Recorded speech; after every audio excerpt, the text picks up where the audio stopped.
warahmatullahi wabarakatuh. Waalaikumsalam warahmatullahi wabarakatuh. Alhamdulillahilladzi khanana bihadza ila siratal mustaqim. Wassalatu wassalamu ala Rasulillah Sayyidina Muhammadin wa ala alihi wa ashabihi ajma'in. Amma ba'd.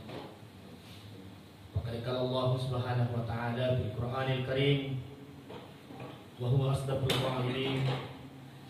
A'udzu billahi minasyaitonir rajim. Bismillahirrahmanirrahim. Innallaha ghafurur rahim. Sadaqallahu. Jamaah sekalian, jamaah subuh yang saat ini sedang disaksikan oleh malaikat. Tadi yang bicara pertama itu, saya sebenarnya selaku pimpinan rombongan berharap yang bicara pertama itu mudah-mudahan tinggal seterusnya di Selayar.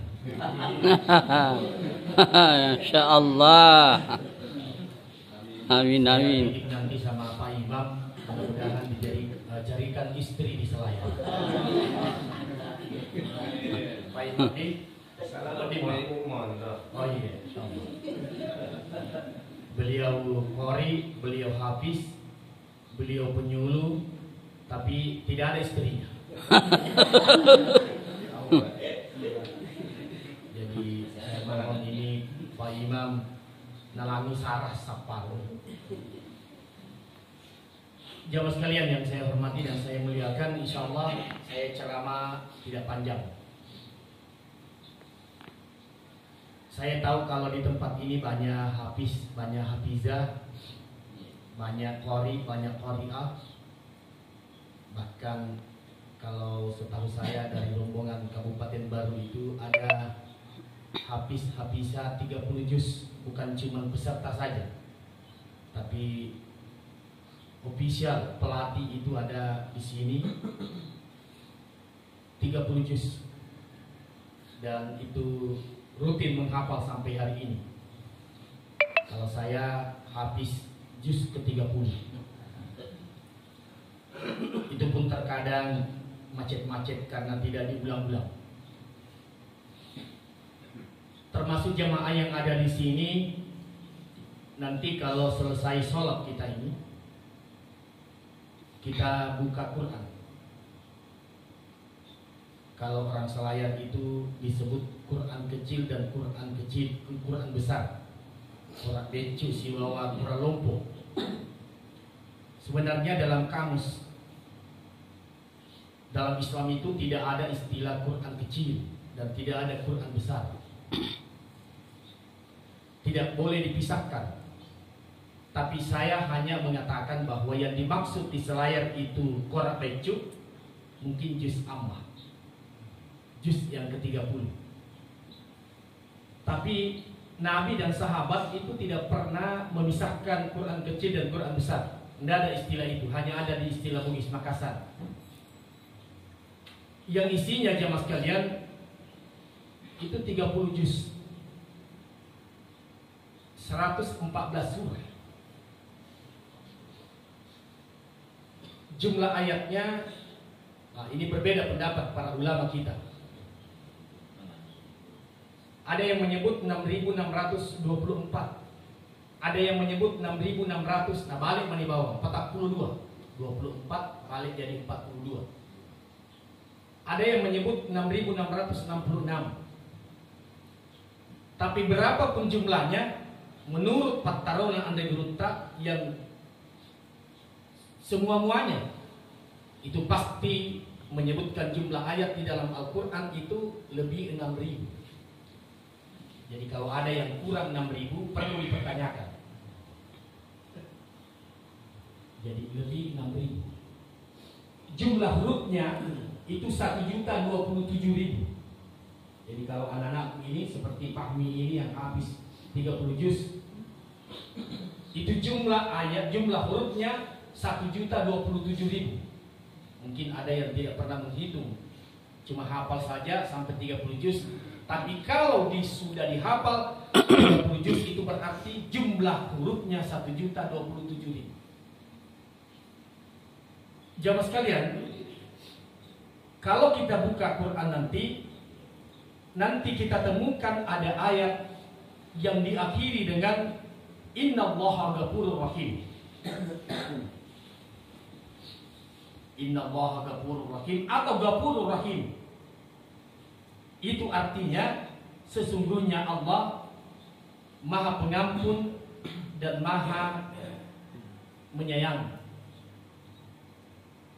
Jadi Adam pernah si bawa akamasena dengan Allah. Jamaah sekalian, kalau ada ayat nanti yang berbunyi Innallaha ghafurur rahim atau ghafurur rahim yang ujung-ujungnya itu di akhir ayat biasa itu ada Innallaha ghafurur rahim, maka pastikan dalam satu surah atau dalam satu ayat itu diawali dengan kalimat mencapai surganya Tuhan dan diakhiri nanti dengan ayat itu dengan ghafurur rahim atau Innallaha ghafurur rahim. Sungguhnya Allah Maha Pengampun dan Maha Menyayang. Jemaah sekalian, apa artinya ini? Kenapa Allah menggandengkan atau mempasangkan antara mencapai surganya Tuhan dan diakhiri dengan Ghafurur Rahim? Dan pernah si bawa akamasena pengalat ta'ala. Kalau mahasiswa saya tanya, Pak, apa maknanya itu? Dan pasti saya tidak bisa menjawab. Tidak bisa. Kecuali jika saya mengambil salah satu pendapat para ulama kita untuk menjawab pertanyaan mahasiswa itu, dan itulah yang saya pindahkan jawaban itu. Salah satu di antaranya saya tertarik dengan jawaban Mutawalli Asy-Sya'rawi. Mutawalli Asy-Sya'rawi ini saya jatuh cinta betul.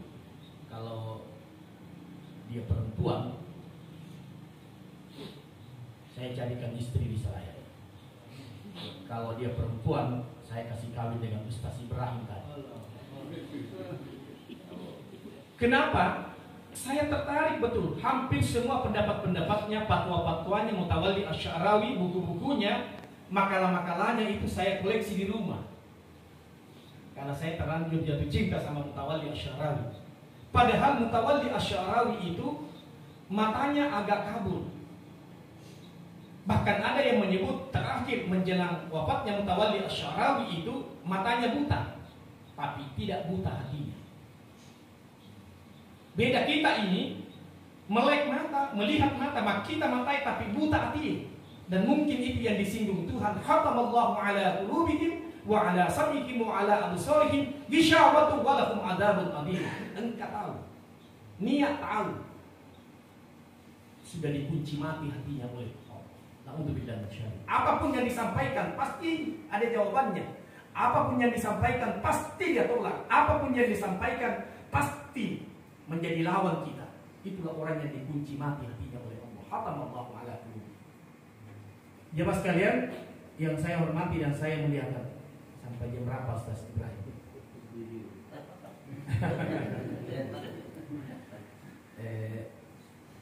Sedikit lagi. Mutawalli Asy-Sya'rawi menjawab bahwa surga, tadi itu kalau bicara tentang surga, jadi kalau diakhiri dengan Innallaha ghafurur rahim, pasti ada kalimat di depannya mencapai surganya. Mutawalli Asy-Sya'rawi mengatakan bahwa surga itu tidak bisa dibeli dengan amal-amal kita. Surga itu bukan hak.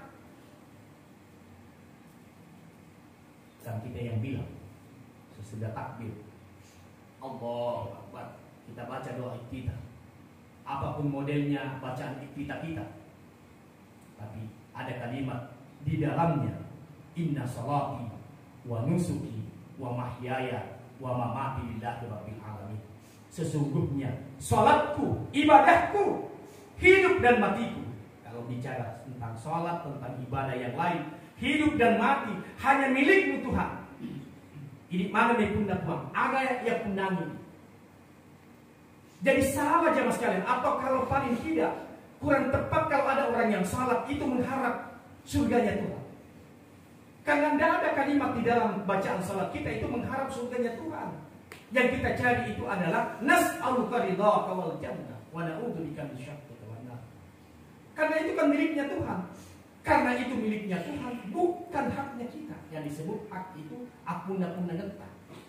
Milik kita, tidak sama kalau di pasar. Saya tadi pagi jalan-jalan ke Pelelangan,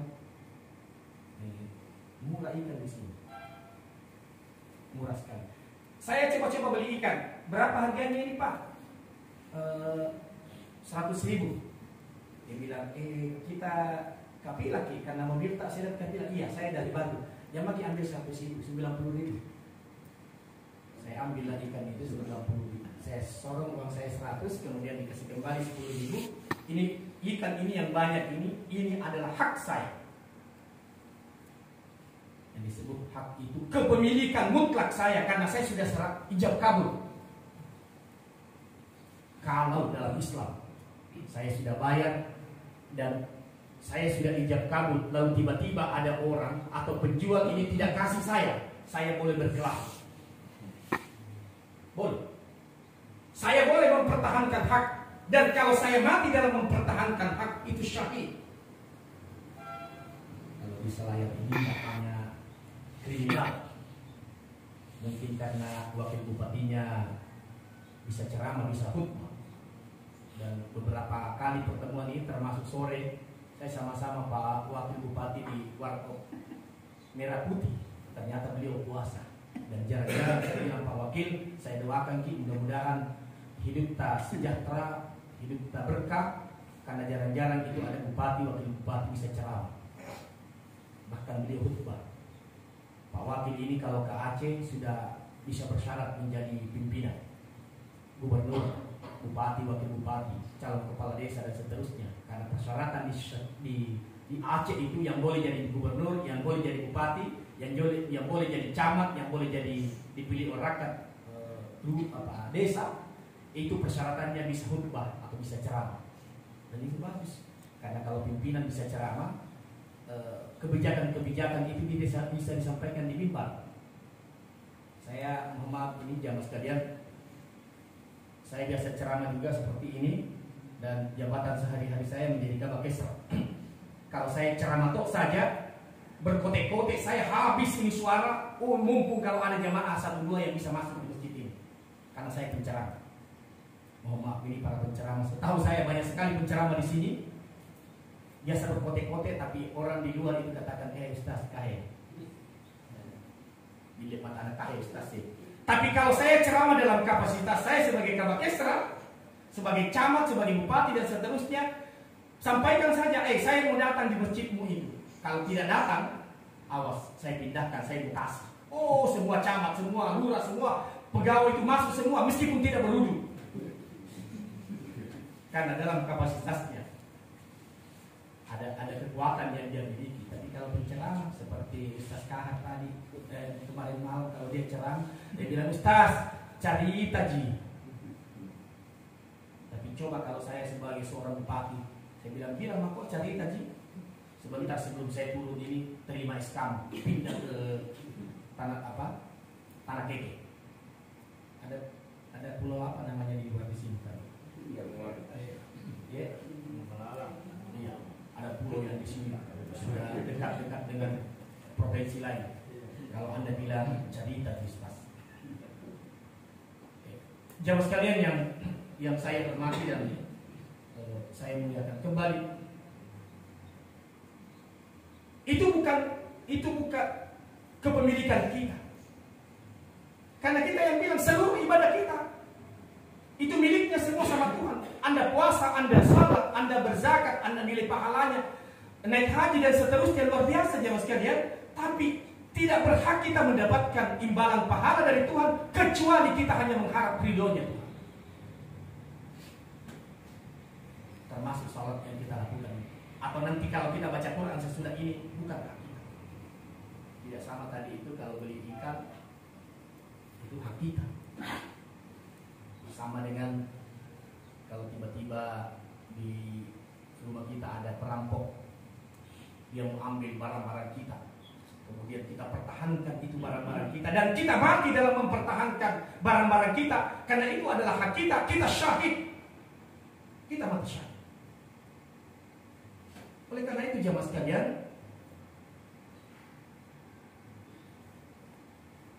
Allah menutup ayatnya, innallaha ghafur. Allah Maha mengampuni dan Maha menyayang.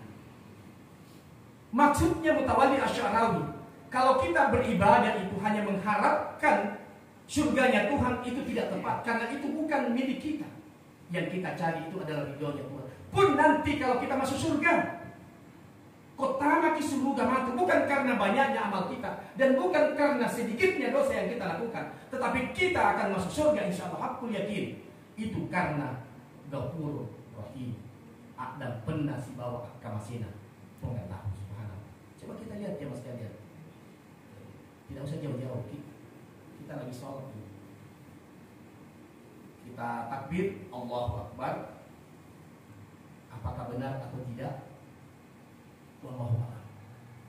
Karena saya lihat khususnya di Mekah, takbirnya orang meletakkan tangan itu macam-macam. Allahu Akbar, ada taruh di dada, ada taruh di perut, ada taruh di sini. Allahu Akbar taruh di dagu. Maka nggak konon biasa itu maka pedeng, mati itu. Makanya sebenarnya tidak dianjurkan dalam sholat itu kita tutup mata.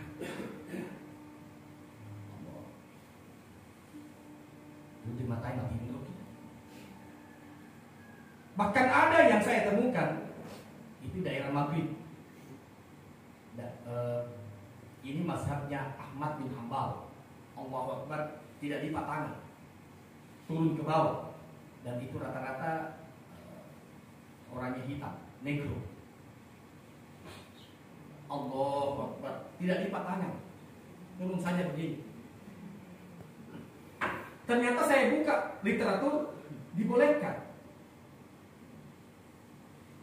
Yang tidak ada hadisnya itu taruh tangan Allahu Akbar, kemudian tangannya itu ditaruh di tempat yang di bawah itu. Jadi kata itu ya barang. Jadi nggak ada hadisnya. Tapi taruh di sini. Bahkan kalau orang meninggal, Allahu Akbar boleh saja begini, dan Allah taruh tangan tidak dilipat boleh saja. Jadi, cuman kalau kita di Selayar, kalau ada orang yang meninggal tidak dilipat tangannya, maka ada ayahannya Kristen ya. Padahal dibolehkan, saya boleh saja, jangan sekalian. Sama ketika kita sholat boleh tidak taruh. Tapi apakah yang tidak lipat tangannya, yang taruh tangannya di dada, taruh tangannya di perut, dan taruh tangannya di bawah menjulur ini, apakah itu yang dikehendaki Tuhan? Allahu a'lam bishawab. Tidak boleh ada orang yang mengatakan saya yang benar, yang lain salah. Saya mohon maaf ya mas sekalian, kita di sini tidak kunut, tidak apa-apa, tidak ada kunut. Nabi pernah melakukan itu. Apakah Nabi juga pernah kunut? Pernah kunut Nabi. Tapi jangan pernah ada yang mengatakan yang kunut saya kunut, yang tidak kunut itu masuk neraka.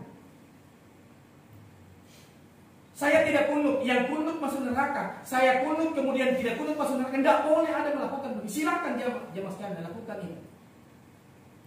Tapi pastikan apakah benar atau salah. Wallahu a'lam bishawab. Ghafurur Rahim. Kita hanya bisa mengharap dan pendas bawah kamasina. Coba kita lihat pada saat kita berwudu ya mas sekalian. Saya kalau di Baru selalu ceramahkannya gini. Kan rukun wudu itu hanya 4 saja. Ya ayyuhalladzina amanu idza kuntum ila shalah. Tosila jahil. Wahai orang seraya, kalau mau salat, fagsilu wujuhakum. Basuh muka. Cuci tangan itu hanya sunnah sebenarnya. Tapi ini perlu diluruskan.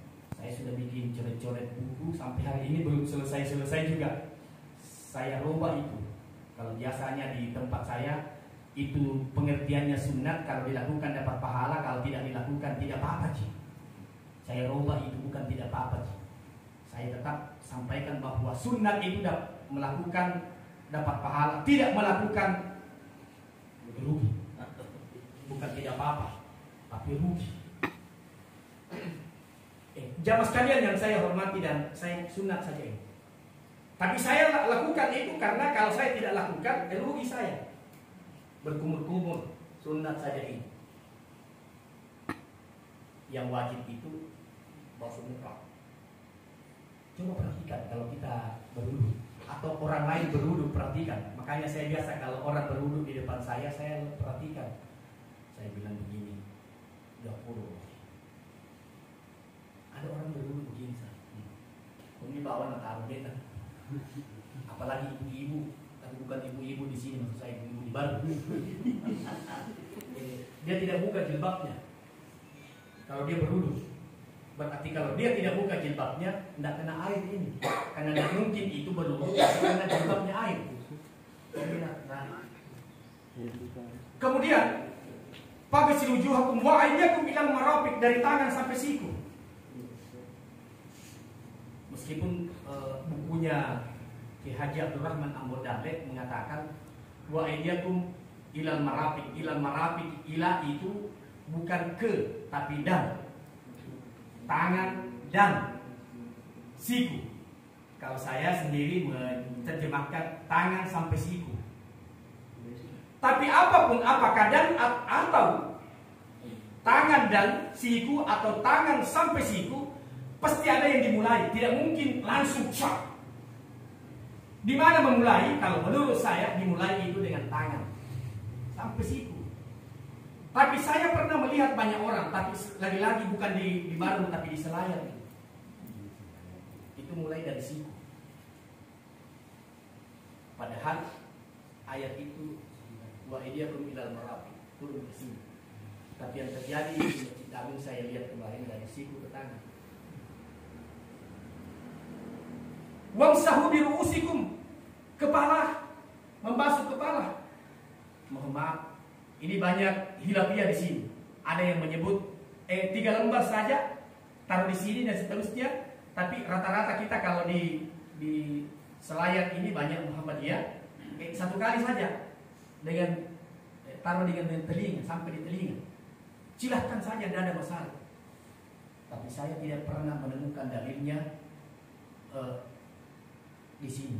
Apa bahasa Selayarnya kalau di sini? Ya, cekong kalau bahasa Mandannya.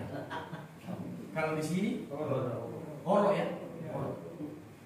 Tidak ada itu hadisnya taruh di sini. Apalagi di Ketea. Kalau di kampung saya itu kalau berwudu sampai di sini. Dan bukan laki-laki, ibu-ibu. Saya celakanya lihat-lihat, perhatikan, ternyata ada tuh ibu-ibu yang banyak sekali bulu ketiak. Tapi di kampung saya tidak ada hadisnya itu sampai di sini. Wa arjulakum ilal kabain, dari kaki sampai mata kaki. Atau kalau Abdurrahman Ambodale mengatakan dari kaki dan mata kaki. Tapi sekali lagi saya mau bilang, saya menerjemahkan, saya mengartikan itu dari kaki sampai mata kaki. Tapi kan banyak yang terjadi jemaah sekalian, berwudu dari mata kaki dulu di belakang pintu kakinya. Bahkan ada seperti kuda. Nah, naik di bangkena, baru dia jalan. Caranya berwudu. Wallahu a'lam bishawab. Mana yang benar dan mana yang salah, hanya Tuhan yang tahu. Oleh karena itu jemaah sekalian, Allah ingin mengatakan mencapai surganya Tuhan itu harus dengan Ghafurur Rahim. Tidak ada orang yang bisa menjamin di tempat ini, di tempat sholat kita, bahwa sholat kita benar atau tidak. Kita lagi sholat ini, Allahu Akbar, lalu tiba-tiba saja ada tikus lewat. Pacin dulu mata ulah ke mana nama rintang pada manusiawi jamaah sekalian. Oleh karena itu Allah mengatakan model salat seperti ini kan nanti yang kita ingin hadapkan kepada Tuhan. Wallahu a'lam bishawab.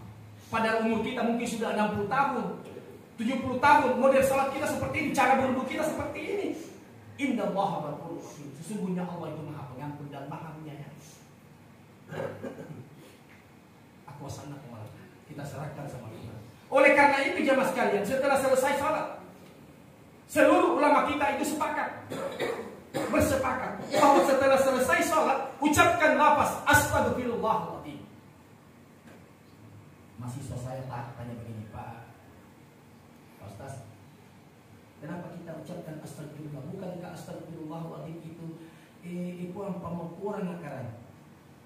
Maafkan saya Tuhan, padahal kita beribadah ini. Saya bilang tidak ada jaminannya orang yang salat itu tidak dosa, tidak ada dosa yang didatangkan. Tidak ada orang yang menjamin di tempat ini yang lagi sholat, kita sholat subuh disaksikan oleh malaikat itu menjamin bahwa sholatnya kita itu benar atau tidak. Karena kita tadi sementara sholat ada tikus lewat, kita lagi tidak konsentrasi. Bahkan setahu saya ada teman saya sudah hilang HP-nya 5 hari.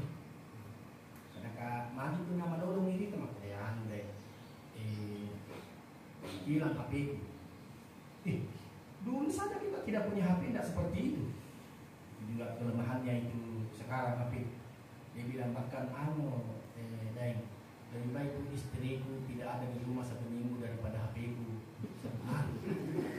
lebih baik tongan deh. Biar istrinya 1 minggu tidak ada di rumah dibandingkan dengan HP-nya tidak ada 1 hari. Lebih baik istrinya tidak ada di rumah 1 minggu daripada HP-nya hilang. Dan benar, saya bilang begini, saya diajarkan oleh nenek saya, kalau ada sesuatu yang Anda meminta, silakan Anda sholat sunnah. Sama kalau kita di tanah suci, ada yang bermasalah, ada yang lupa, ada yang ini, antama menjoin di masjid kah, alias sambayan toba. Alhamdulillah setelah selesai itu, sudah luar biasa ini.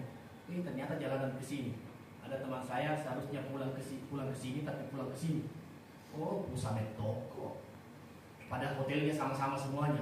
Dicari, ternyata dia sholat sunnah, sholat tobat, baru ditemukan jalanan. Ternyata dekat Cipale ini hotelnya. Saya bilang sholat sunat kok. Alhamdulillah dia sholat sunat. Belum selesai sholat sunatnya, baru rakaat pertama langsung negap komisien anjo HP. Batalkan sholatnya. Kenapa batalkan sholatnya? Dia bilang, Ustaz, saya dapat HP. Hebatnya ini orang belum selesai sholatnya sudah dapat HP-nya. Di mana taruh HP-nya? Dia bilang, saya sudah ingat, saya taruh di bawah kasur. Mereka kakak itu mengambil lari. Dia temu. Di mana ditemukan? Itu pada sholat ya Mas kalian. Model sholat seperti ini. Dan mungkin jangan di luar Pak, di dalam ini saja ini. Ada yang temukan masalahnya, solusinya itu pada saat sholat. Padahal ini kan haknya Allah untuk disembah. Dan itu dosa. Faman kana yarju liqa rabbi falyamal amalan shalihan wa la yusyrik bi ibadati rabbih ahada. Siapa di antara orang selayar yang ingin berjumpa dengan Tuhan, hendaklah ia perbanyak amal salehnya. Wa la yusyrik bi ibadati rabbih ahada. Jangan mempersyirikatkan Allah pada saat beribadah. Ini yang dimaksud ini, mempersyirikatkan Allah dalam beribadah. Sambil sholatnya ingat sesuatu, ingat sendalnya deh, maka rumah sendal itu saya dulu. Allah Akbar, emosi sandal baru sadiung ya. Dek mana lepet. Di mana itu dikatakan pada saat salat, padahal haknya Allah untuk disembah ini.